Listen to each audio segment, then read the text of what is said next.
اعوذ باللہ من الشیطان الرجیم بسم اللہ الرحمن الرحیم 19ویں پارے کا خلاصہ متکبرین کی تمنا، یہاں سے 19ویں پارے کی ابتدا ہے۔ کل ہم نے 18ویں پارے کے آخر میں پڑھا تھا کہ مشرکین کا انبیاء پر یہ اعتراض تھا کہ جو انبیاء کرام ہوتے ہیں یہ کھانا کیوں کھاتے ہیں، یہ سوتے جاگتے کیوں ہیں، ان کے ساتھ فرشتے کیوں نہیں ہیں، اس طرح کے سوالات ان کے تھے۔ یہ اسی تسلسل کو آگے جاری رکھا ہوا ہے۔ متکبرین کی تمنا کو رب کریم نے بیان فرماتے ہوئے یوں فرمایا وَقَالَ الَّذِينَ لَا يَرْجُونَ لِقَاءَنَا لَوْلَا۔ اس آیت میں اللہ تعالیٰ فرماتے ہیں کہ جن لوگوں کو ہم سے ملنے کی امید نہیں ہے، یعنی وہ قیامت کو نہیں مانتے، ان لوگوں کا کہنا ہے وہ نبی پاک علیہ الصلوۃ والسلام کی اس لیے بات نہیں مانتے، وہ کہتے ہیں یا فرشتہ آسمان سے اتر کے آئے وہ ہمیں سمجھائیں، یا براہ راست ہم سے اللہ جل شانہ گفتگو کرے تب ہم نے بات ماننی ہے۔ تو حضور پاک علیہ السلام کو فرمایا جا رہا ہے کہ آپ انہیں بتا دیں جس دن فرشتے آپ نے دیکھ لیے نا، آپ کو لگ پتا جائے گا، فرشتے تو پکڑ کے آپ کو دوزخ میں ڈالنے والے ہیں جو ترتیب آپ کی ہے، لہٰذا اس طرح کے لاڈلی امنگیوں کی ترجمانیوں کو چھوڑ دو۔ اگلی آیت میں مشرکین کی حسرت اور ندامت کو بیان کیا کہ مشرک کل قیامت میں اپنی انگلیوں کو کاٹتے ہوئے کہے گا اے کاش میں فلاں کو دوست نہ بناتا۔ یہ ایک خاص مشرک کے بارے میں آیت اتری ہے، وہ شخص جس کا نام ہے عقبہ بن ابی معیط۔ یہ بوڑھا آدمی تھا، سردار تھا اور بڑا سرکش تھا۔ اس بندے کی بڑی دوستیاں بھی تھی مکہ مکرمہ میں، اور یہ شخص حضرت ابوبکر صدیق رضی اللہ عنہ پہ بھی ظلم کر چکا ہے اور رسول اللہ صلی اللہ علیہ وآلہ وسلم کے اوپر بھی ظلم کر چکا ہے۔ لیکن ایک وقت آیا آپ علیہ الصلوۃ والسلام نے اس کو دعوت دین دی تو اس نے کہا جی میں ماننے کے لیے تیار ہوں، بس میں ایمان لا رہا ہوں، بظاہر تو اس نے کہہ دیا۔ جب یہ تھوڑی خبر پھیلی اور امیہ بن خلف ایک بے ایمان تھا جس کے بارے میں حضرت شیخ زکریا رحمۃ اللہ علیہ نے فضائل اعمال کے اندر واقعہ لکھا ہے کہ نبی علیہ الصلوۃ والسلام نے ایک برچھا صحابی سے لے کر اس کو مارا تھا اور وہ اونٹ کی طرح چیخ رہا تھا، وہ اس کا دوست تھا۔ اس نے کہا واہ، آخر میں آگے ایمان لا رہے ہو، ساری زندگی ہمارے ساتھ بت پرستی کی ہے اور اب بت غلط ہو گئے ہیں، لہذا تیری میری یاری یہی ہے، دوستی کا تقاضا یہ ہے کہ تو یہ تعلق رسول اللہ صلی اللہ علیہ وسلم سے چھوڑ دے۔ اس نے کہا جی بہت اچھا، بس مجھے بھی کسی دوست کی ٹیک چاہیے، آپ نے بتا دیا لہذا میں نے ان سے دوستی چھوڑ دی۔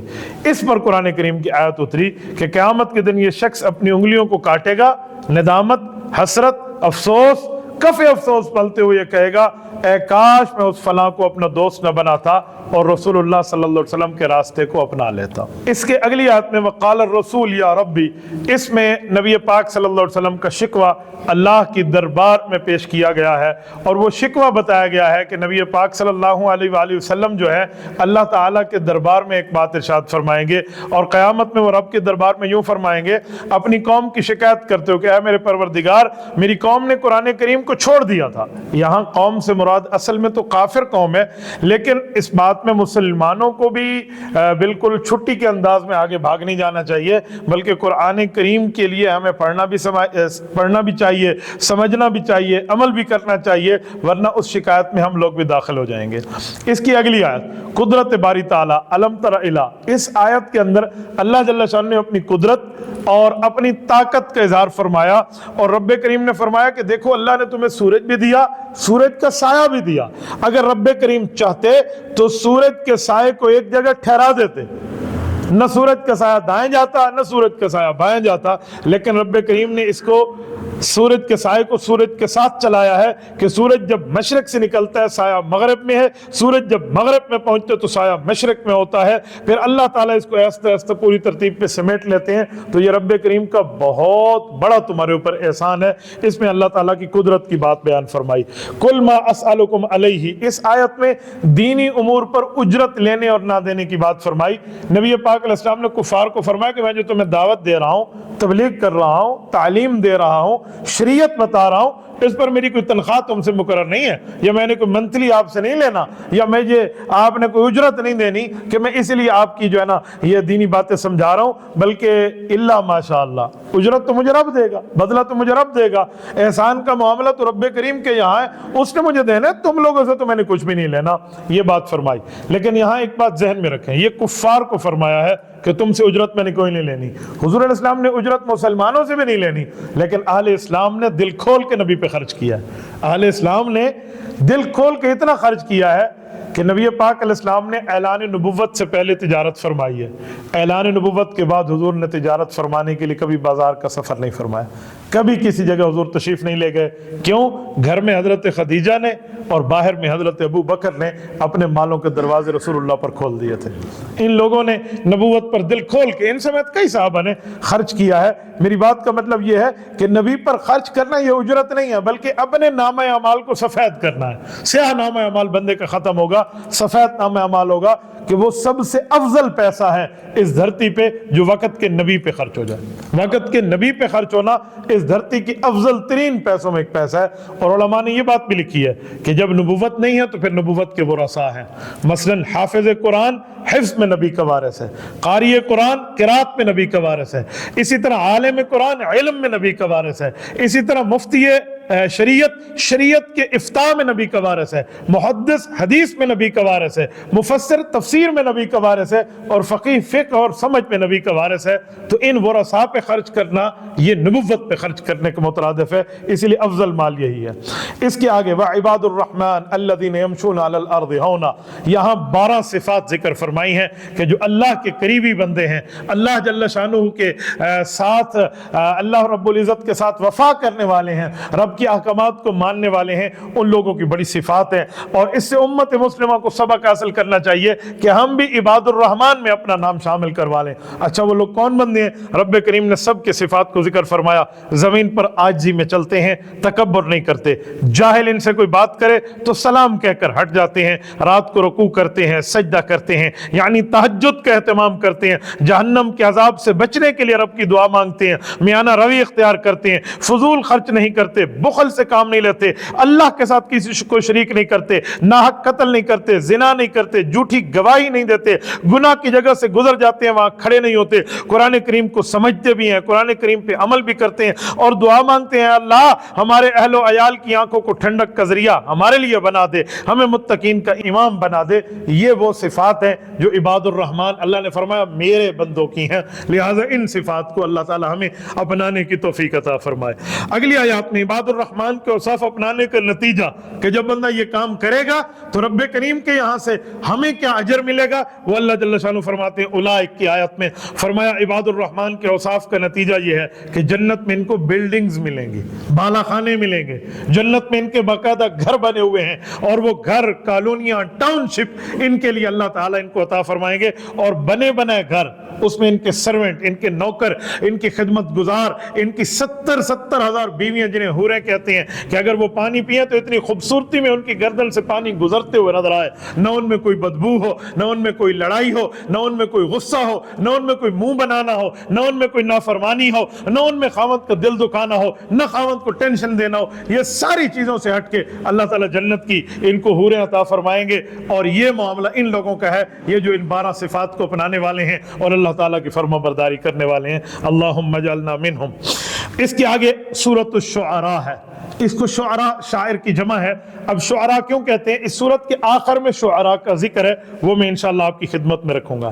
نبی پاک صلی اللہ علیہ وسلم کی کڑھن سے اللہ تعالی نے اس سورت کو شروع فرمایا۔ اب کڑھن کیا ہے؟ فرمایا لعلک باخع نفسک۔ نبی پاک علیہ السلام اگر یہ کافر ایمان نہیں لاتے اور یہ آپ کی بات کو نہیں مانتے تو آپ دعا کر کر کے اپنے دل میں اتنی کڑھن ڈال دیں گے کہ آپ ان کے لیے اپنی جان کو ختم کر دیں۔ محبوب ہم یہ کام مت فرمائیے، بس آپ نے مانگ لیا، ان تک پہنچا دیا، بتا دیا، سمجھا دیا، سنا دیا، بس کام پورا ہو گیا۔ آگے ان کے لیے اپنی جان کو خدا نہ خواستہ اتنی تکلیف میں ڈالنا کہ بندہ اپنی جان ہی ختم کر بیٹھے، فرمائے یہ کام مت فرمائیے، بس آپ کے ذمہ پہنچانا ہے۔ اس کے آگے حضرت موسیٰ علیہ السلام کی بات کو شروع فرمایا۔ اذ نادى ربک موسیٰ، اس آیت میں حضرت موسیٰ علیہ السلام کی بات کیا تھی؟ حضرت موسیٰ علیہ السلام کو رب نے فرمایا میں نے آپ کو نبوت دی ہے، فرعون کے پاس جائیے اور تبلیغ کیجیے۔ حضرت موسیٰ علیہ السلام نے یہاں اللہ سے ایک درخواست کی کہ یا اللہ میں نے وہاں ایک آدمی کے ساتھ دیتے ہوئے ایک دوسرے آدمی کو یوں مکہ مارنے کے لیے صرف ایک مکہ مارا تھا اور وہ مر گیا تھا، اور وہ سمجھتے ہیں یہ ہمارا قاتل ہے، حالانکہ میں نے تو اسے ایک مکہ ہی مارا، ایک گھونسا اس کو لگا اور کافر مر گیا، اس کی تو موت سر پہ آئی کھڑی تھی، سب نے مجھے قاتل کہہ دیا۔ اب میں اکیلا فرعون کے دربار میں جاؤں گا، ہو سکتا ہے مجھ سے الجھ پڑے، اگر الجھ پڑے تو میں کیا کروں؟ اے موسیٰ آپ چاہتے کیا ہیں؟ اے اللہ میں چاہتا ہوں ہارون اخی اشدد بہ ازری، اللہ میرے بھائی ہیں حضرت ہارون، ان کے ساتھ میری